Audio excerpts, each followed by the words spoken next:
اشرح لي صدري ويسر لي أمري واحلل عقدة من لساني يفقهوا قولي۔ قرآن کا اسلوب ہمیں یہ کہتا ہے وما اصابکم من مصیبہ فبما کسبت ایدیکم ویعفو عن کثیر، کہ اللہ کے بندو جو بھی تمہارے اوپر کوئی مصیبت آتی ہے، کوئی پریشانی آتی ہے، کوئی مشکل آتی ہے، کوئی تنگی کے حالات آتے ہیں، تو یہ سب تمہارے ہاتھوں کا کیا دھرا ہے۔ پھر یہ نہ سوچو کہ یہ جو مشکلات، یہ تنگیاں، یہ بیماری، یہ جو تمہارے اوپر آئی ہیں، یہ تمہارے گناہوں کی بعینی ہی اسی طرح سے سزا ہے۔ اللہ کہتے ہیں ویعفو عن کثیر، بہت زیادہ ہم درگزر بھی کرتے ہیں، بہت زیادہ درگزر سے کام لیتے ہیں۔ یہ چھوٹے موٹے مسئلے یہ تمہیں بتانے کے لیے آتے ہیں کہ تمہارے معاملات، تمہارے اندر جو ہے گناہوں کی آلودگی بہت زیادہ ہو چکی ہے۔ تو اس میں حکمت الہی کیا ہے؟ لِيُذِيقَهُمْ بَعْضَ الَّذِي عَمِلُوا، تاکہ کچھ بدعمالیوں کی سزا دی جائے،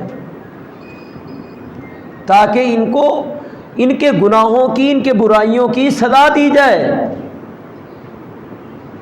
اس کے پیچھے ریزن کیا ہے؟ لَعَلَّهُمْ يَرْجِعُونَ، تاکہ یہ اپنے آپ کو صحیح کر لیں اور درست سمت کے اندر اپنے آپ کو گامزن کر لیں۔ جب ایک بندے کو سزا دی جا رہی ہے کسی گناہ کے اوپر، اس کو بتایا جاتا ہے کہ یہ گناہ بہت بھیانک گناہ ہے، اگر اس سے پیچھے ہٹ جاؤ گے تو فائدے میں رہو گے، اگر اسی کے اوپر لگے رہے تو سزا اس سے بھی زیادہ سخت ہوگی۔ تو اللہ تعالیٰ کہتے ہیں کہ یہ جو مشکلات آتی ہیں یہ تمہیں سزا دینے کے لیے ہے، تاکہ تم اپنے آپ کو درست کر لو اور درست سمت کے اندر اپنے آپ کو گامزن کر لو۔ فرمایا ظہر الفساد فی البر والبحر، یہ جو فساد برپا ہو چکا ہے، یہ جو فساد خشکی میں، تری میں جو برپا ہو چکا ہے، بما کسبت ایدی الناس، یہ انسانوں تمہارے ہاتھوں کی کمائی ہے، یہ تمہارا سب کچھ ہاتھوں کا کیا دھرا ہے۔ چاہے جائے کہ تم ان چیزوں کو کسی اور کے اوپر ڈالو، اپنے اندر دیکھو کہ میرے اندر کہاں پر کمزوری ہے۔ لِيُذِيقَهُمْ بَعْضَ الَّذِي عَمِلُوا، یہ ہم کچھ لوگوں کو سزا دیتے ہیں تاکہ جو ہے وہ بھی اپنے آپ کو درست کریں، دیکھنے والے بھی اپنی اصلاح کر لیں۔ اللہ تعالیٰ نے قرآن مجید کے اندر ایک بستی کی مثال بیان کی۔ اللہ تعالیٰ فرماتے ہیں ضرب اللہ مثلا قریہ کانت آمنۃ مطمئنہ، ایک بستی ایسی ہے جس کی ہم مثال بیان کرنا چاہتے ہیں۔ کانت آمینہ، اس بستی میں بڑا ہی اطمینان تھا، بڑا ہی سکون تھا۔ مطمئنہ، وہ بستی رزق کی فراوانی کے ساتھ بارہمند تھی، مختلف قسم کے رزق، ہر قسم کی عشرتیں، چیزیں ان کے اندر شامل حال تھی، سب کچھ ان کے پاس موجود تھا، کھانے پینے کا، پھلوں کا، ہر چیز کا ساز و سامان ان کے پاس تھا۔ اللہ فرماتے ہیں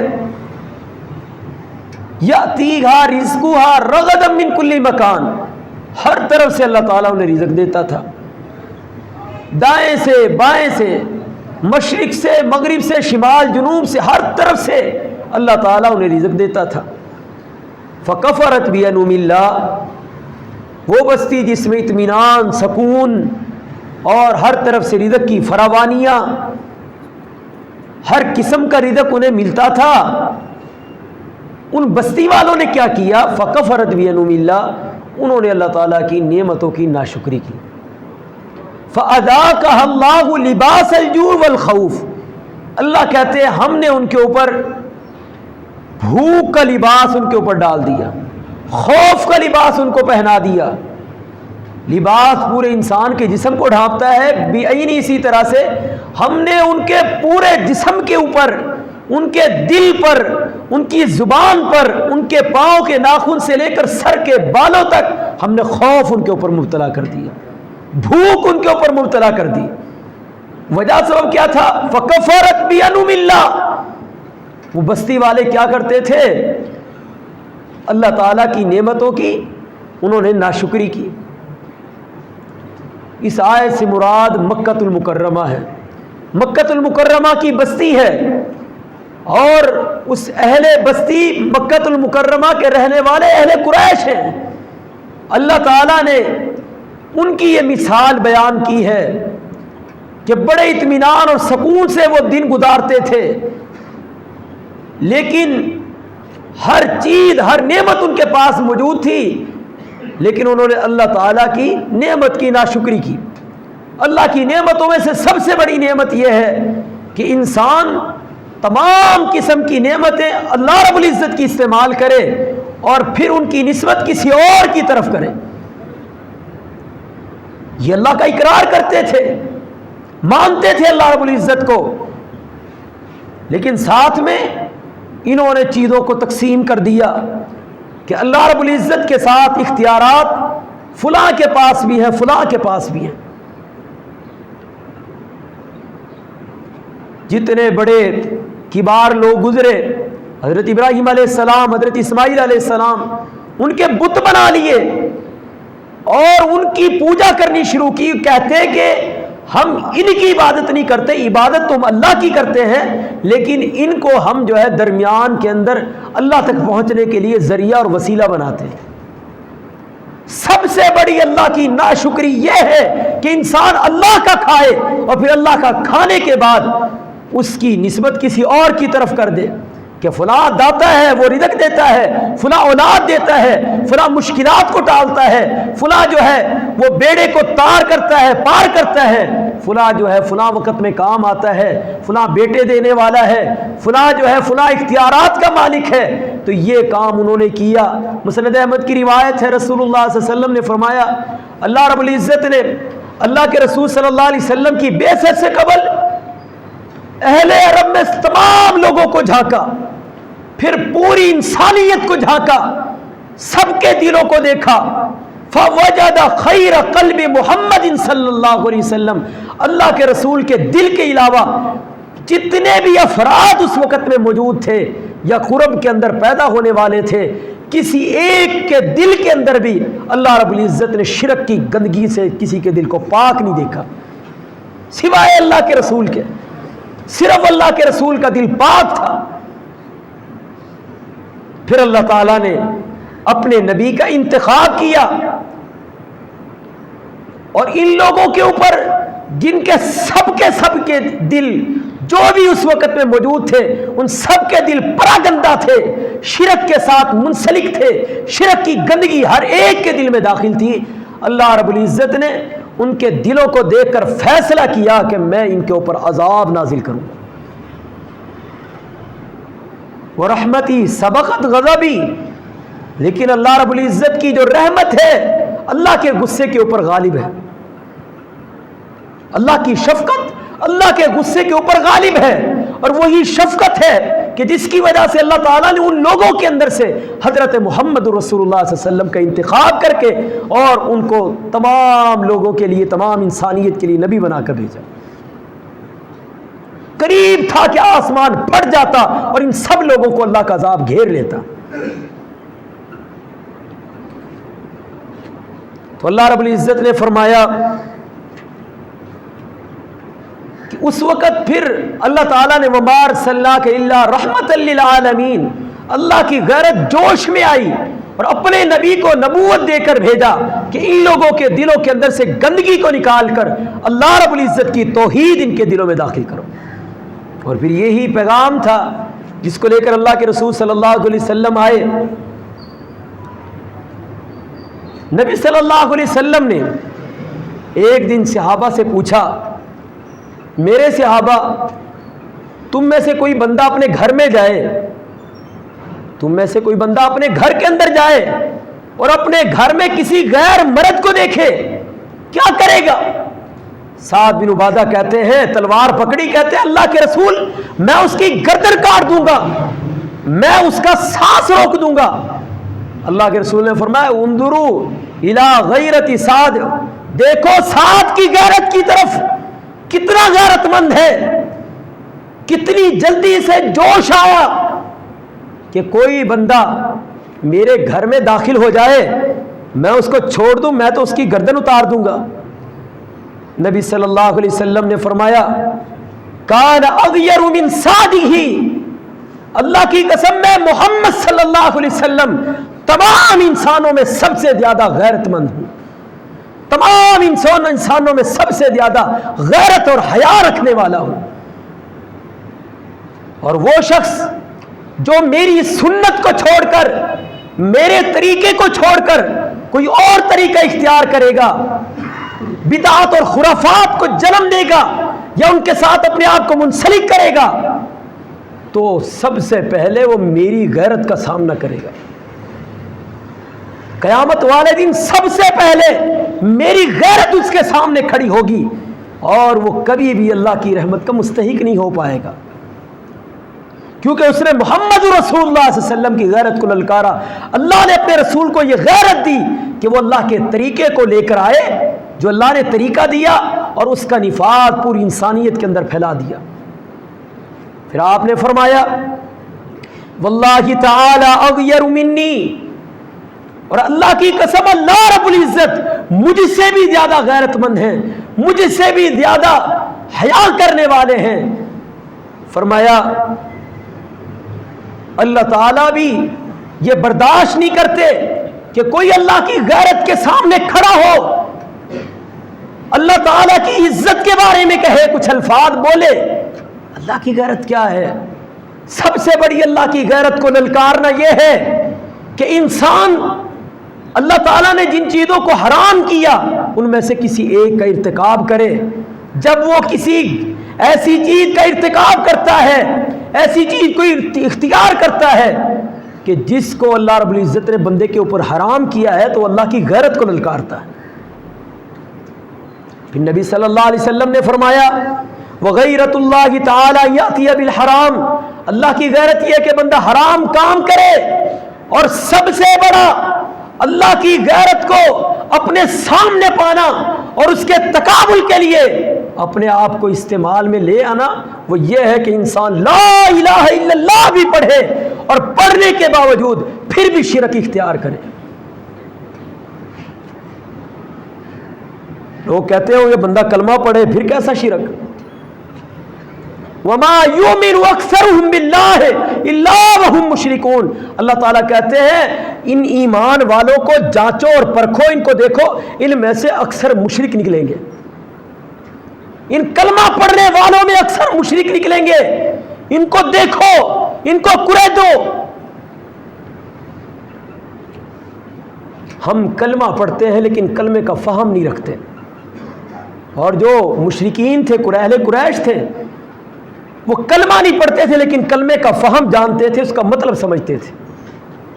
صلح حدیبیہ کا موقع ہے، اللہ کے رسول عمرے کے لیے آئے، آگے سے مشرکین نے عمرہ نہیں کرنے دیا، تو آپ نے ان کے ساتھ ایک معاہدہ طے کیا. تو سہیل بن عمر ایک آدمی تھا قریش کی طرف سے، وہ آیا معاہدہ کرنے کے لیے.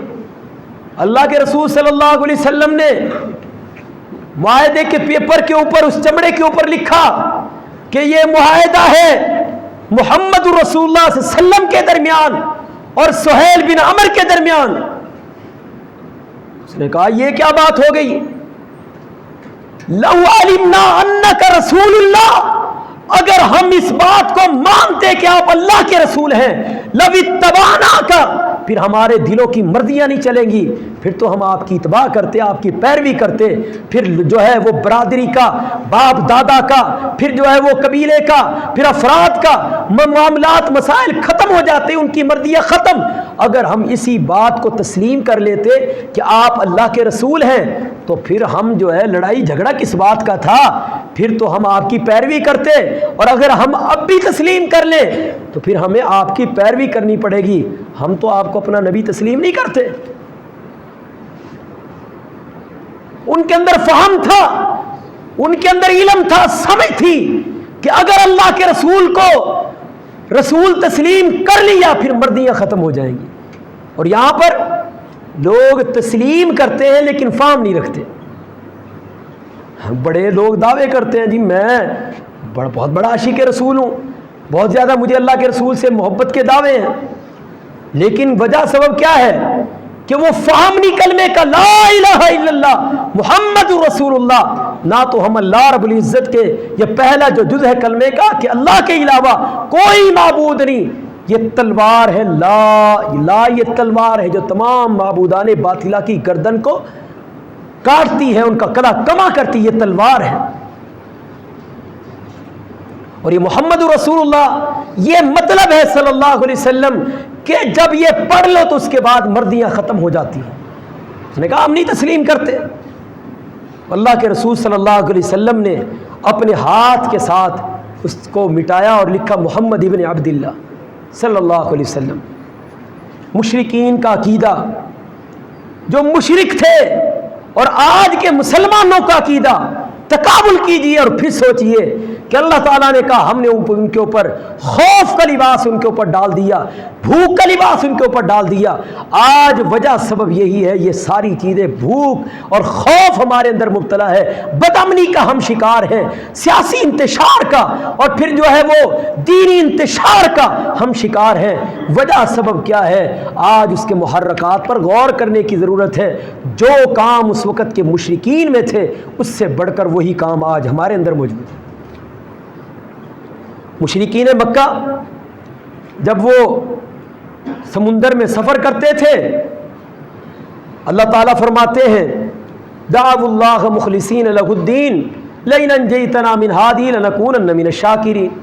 جب سمندر میں سفر کرتے صرف ایک اللہ کو اپنا رب سمجھتے کہ اس مشکل میں سمندر کے اندر جب کشتیاں ہچکولے کھانے لگتی، طوفان آ جاتا، کہتے اللہ ہم تجھے ہی پکارتے ہیں مخلص ہو کر، تو ہی ہمارا رب ہے، تیرے علاوہ کوئی رب نہیں.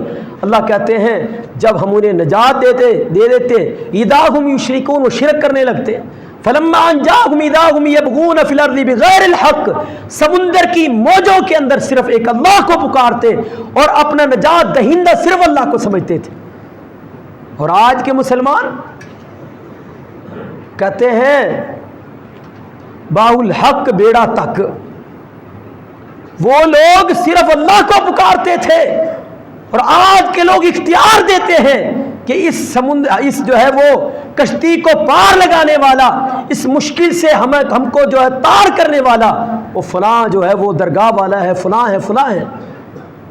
تو اللہ تعالیٰ نے فرمایا فکفرت بانعم اللہ، انہوں نے اللہ رب العزت کی نعمت کی ناشکری کی. اللہ کی نعمت کیا تھی؟ بہت ساری بے تحاشا نعمتیں تھیں، امن تھا، سکون تھا، اطمینان تھا، رزق کی مختلف اقسام تھی، لیکن انہوں نے ان سب چیزوں کو غیروں کی طرف منسوب کرنا شروع کر دیا. پھر اللہ فرماتے ہیں ما نعبدهم الا ليقربونا الى الله زلفا. وہ کہتے تھے ہم ان کی عبادت نہیں کرتے، ہم ان کی عبادت نہیں کرتے. مشرکین مکہ کہتے تھے ہم تو اللہ کی عبادت کرتے ہیں، لیقربونا الی اللہ زلفا، ہم تو ان کو اس لیے پکارتے ہیں یہ ہمیں اللہ کے قریب کرتے ہیں، ہم تو ان سے دعا اس لیے کرتے ہیں یہ اللہ کے قریب ہمیں کرتے ہیں.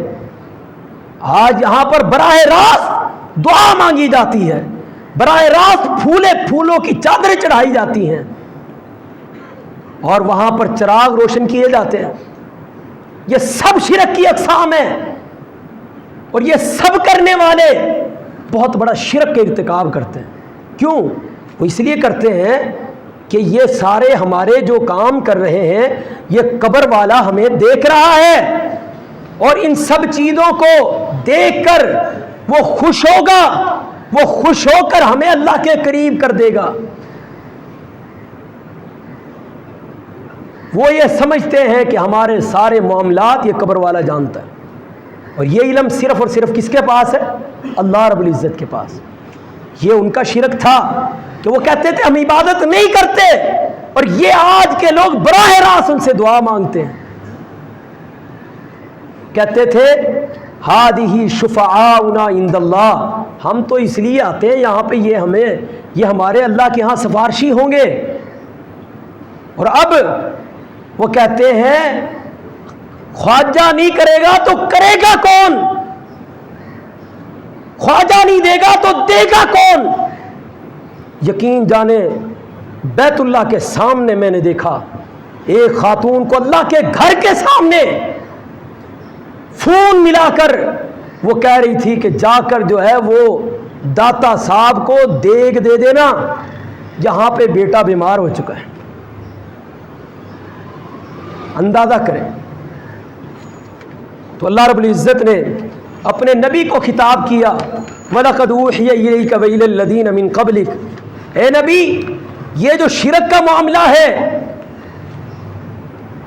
اے نبی یہ بات ہم نے پہلے نبیوں کو بھی بتائی، اے محمد صلی اللہ علیہ وسلم ہم تمہیں بھی بتاتے ہیں، اگر لَإِنْ أَشْرَكْتَ لَيَحْبَطَنَّ عَمَلُكَ، نبی کبھی اس طرح کا کام نہیں کرتا، کیونکہ نبی جو ہوتا ہے لَقَدْ كَانَ لَكُمْ فِي رَسُولِ اللَّهِ أُسْوَةٌ حَسَنَةٌ، وہ سب کے لیے نمونہ اور آئیڈیل ہوتا ہے۔ اور اگر بات ہو محمد رسول اللہ صلی اللہ علیہ وسلم کی تو شمائل ترمذی میں امام ترمذی لکھتے ہیں کہ اللہ کی ذات کے بعد مقام اور مرتبہ رکھنے والی ذات محمد رسول اللہ صلی اللہ علیہ وسلم کی ذات ہے، تو آپ کے بارے میں شبہ بھی نہیں کیا جا سکتا۔ لیکن اللہ نے فرمایا اے نبی لئن اشرکت لیحبطن عملک، اگر شرک کیا تو آپ کے عمل بھی ضائع ہو جائیں گے۔ یہ اس قدر گھناؤنا جرم ہے، اتنی گندگی والی بات ہے کہ انسان ہر چیز اللہ کی استعمال کرے اور ساتھ میں اللہ کی عبادت میں غیروں کو شریک ٹھہرائے۔ خیر اللہ کا نظام ہے، بسا اوقات اللہ رب العزت کسی کو اس کے گناہ پر، اس کے شرک کے اوپر پکڑتے نہیں ہیں، ڈھیل دے دیتے ہیں، فوری نہیں پکڑتے، ڈھیل دے دیتے ہیں۔ کتنے ایسے ہوں گے جو شراب پینے والے، شراب اور کباب کی محفلیں سجانے والے اور برائیوں کا ارتکاب کرنے والے، کتنے ہی ایسے سود کھانے والے، کتنے ہی ایسے جو مظلوموں کو چکی کے اندر پیس دینے والے، ان کا استحصال کرنے والے، یہ اللہ تعالیٰ نے ان کو کھلا چھوڑا ہوا ہے، اللہ تعالیٰ ان کو کچھ نہیں کہتے، لیکن اللہ کا نظام ہے یہ بڑا خطرناک ہے۔ اہل ایمان اللہ کہتے ہیں وَأُمْلِي لَهُمْ إِنَّ كَيْدِي مَتِينٌ، ہم ان کو ڈھیل دیتے ہیں، ان کو ڈھیل دیتے ہیں، اور سرکشی کر لو، اور بغاوت کر لو، اور برائیوں کا ارتکاب کر لو۔ جب اللہ تعالیٰ پکڑتے ہیں تو فرمایا کہ فَيَوْمَئِذٍ لَا يُعَذِّبُ عَذَابَهُ أَحَدٌ، ایسا عذاب دیں گے جس کی مثال پہلے موجود ہی نہیں ہے، وَلَا يُوثِقُ وَثَاقَهُ أَحَدٌ، ایسے پکڑیں گے کہ ایسے پکڑ کر جکڑیں گے جس کی مثال نہ پہلے موجود ہے نہ بعد میں دی جا سکے۔ تو یہ اللہ تعالیٰ کا نظام ہے۔ دوسرا نظام اللہ کا یہ ہے، اللہ تعالیٰ کسی کو فوری طور پر پکڑ لے، اس کے گناہوں پر، اس کی بد اعتقادی پر اللہ فوری پکڑ لے۔ جیسے مہنگائی ہے، مشکلات ہے، کاروبار کے مسائل ہیں، اللہ کے بندو یہ اللہ نے گناہوں پر ہمیں پکڑ لیا ہے۔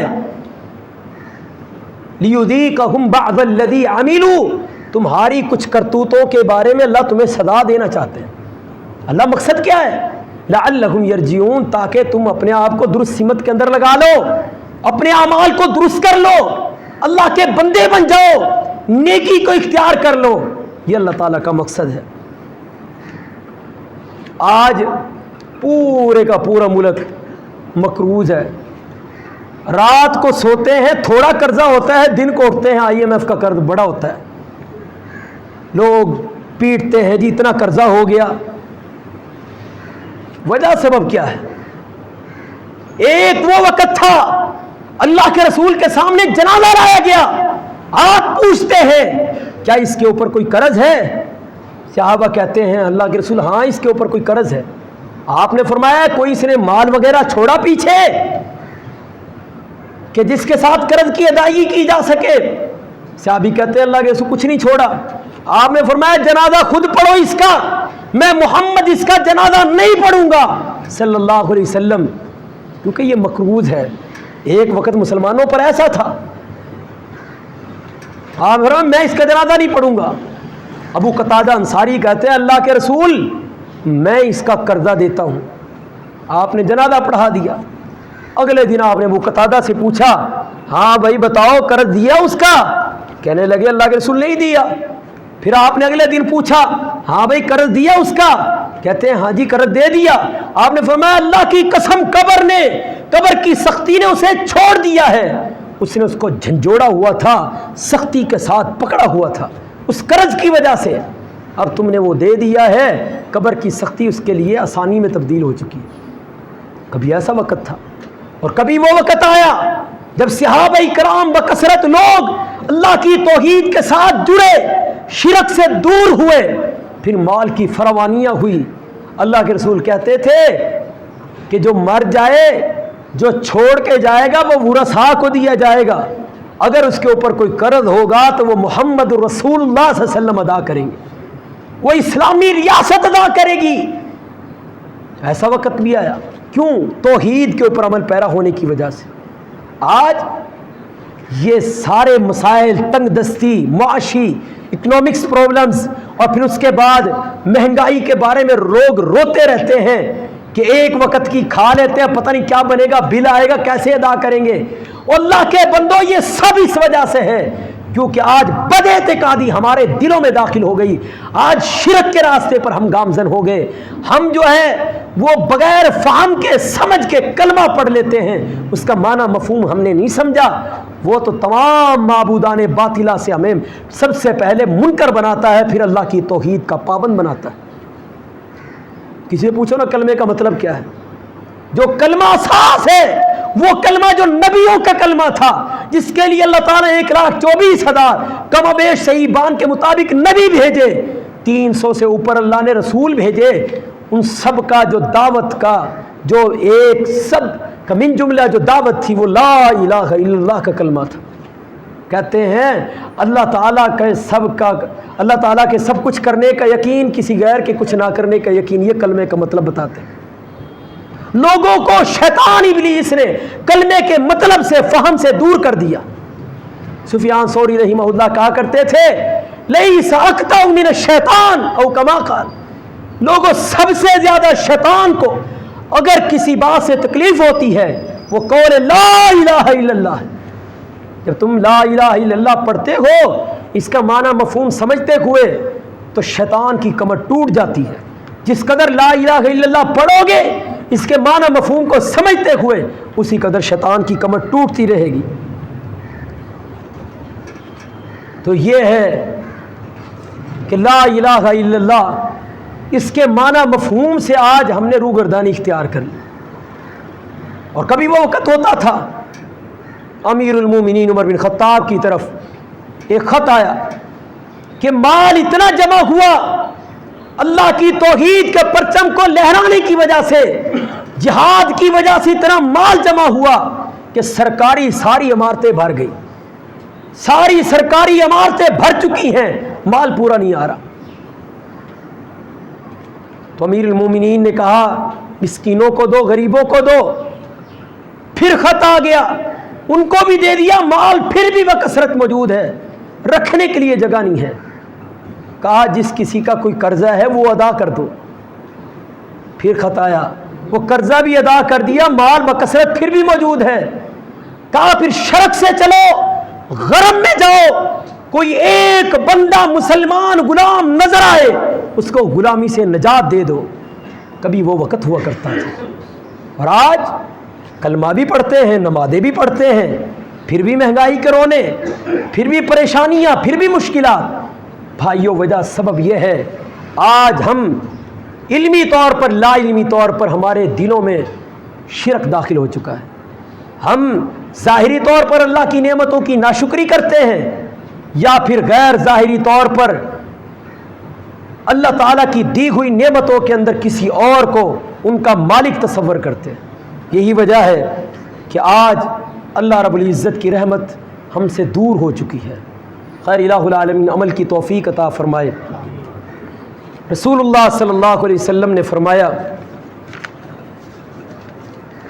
صحیح مسلم کی حدیث ہے, بہت جامع ترین حدیث ہے, اور ایسی حدیث جس کے بارے میں امام احمد بن حنبل کہتے ہیں یہ تمام حدیث میں سب سے زیادہ ثقہ حدیث.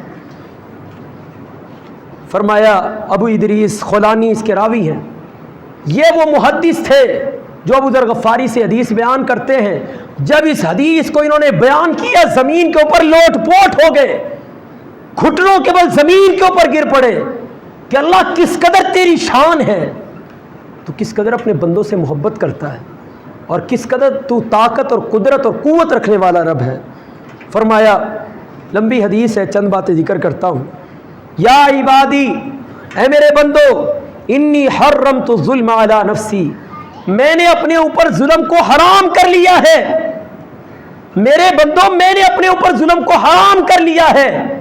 فلا تظالموا، اور میرے بندو وجعلتہ بینکم محرما، اور میں نے اس چیز کو، اس ظلم کو اپنے اوپر حرام کیا، ساتھ میں تمہیں بھی میں حکم دیتا ہوں فلا تظالموا، اللہ کہتے ہیں تم بھی آپس میں ایک دوسرے پر ظلم نہ کیا کرو۔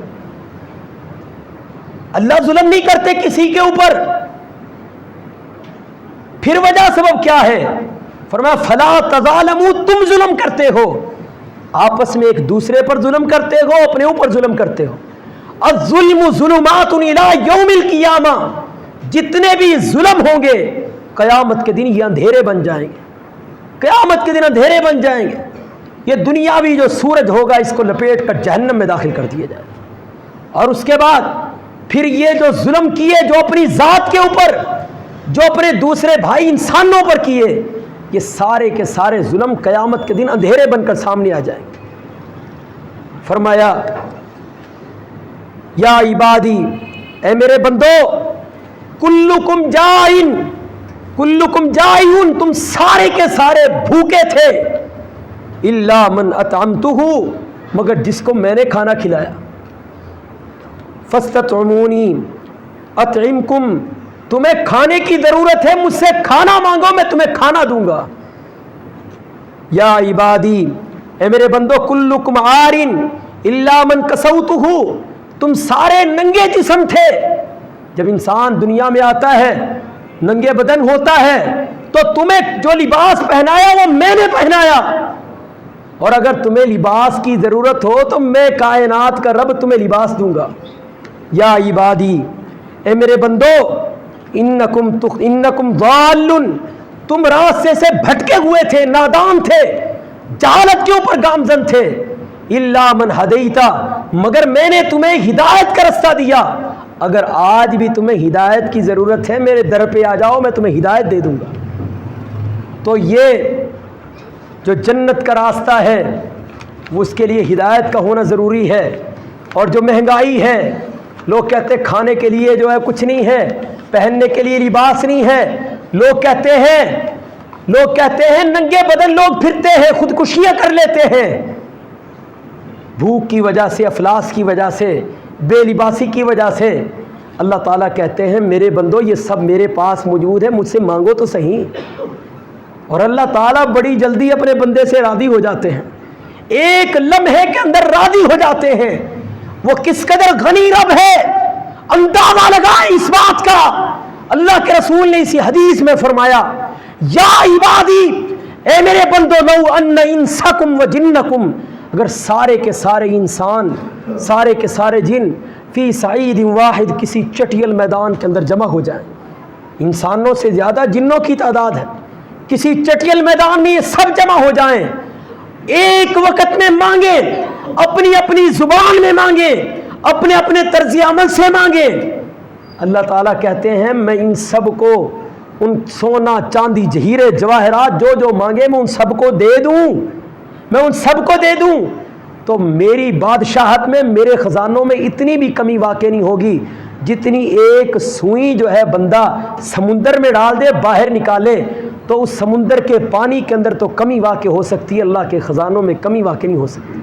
تو آؤ میرے بھائیو، اللہ کی طرف رجوع کرو، اللہ کی نعمتوں کی ناشکری نہ کرو، شرک سے بچو، تاکہ جو ہے یہ جو عذاب ہمارے اوپر مسلط ہے، مہنگائی کا، تنگ دستی کا، مشکلات کا، یہ دور ہو سکے۔ الہ العالمین عمل کی توفیق دے، سبحانک اللہم۔ اشرح لی صدری ویسر لی امری واحلل عقدۃ من لسانی یفقهوا قولی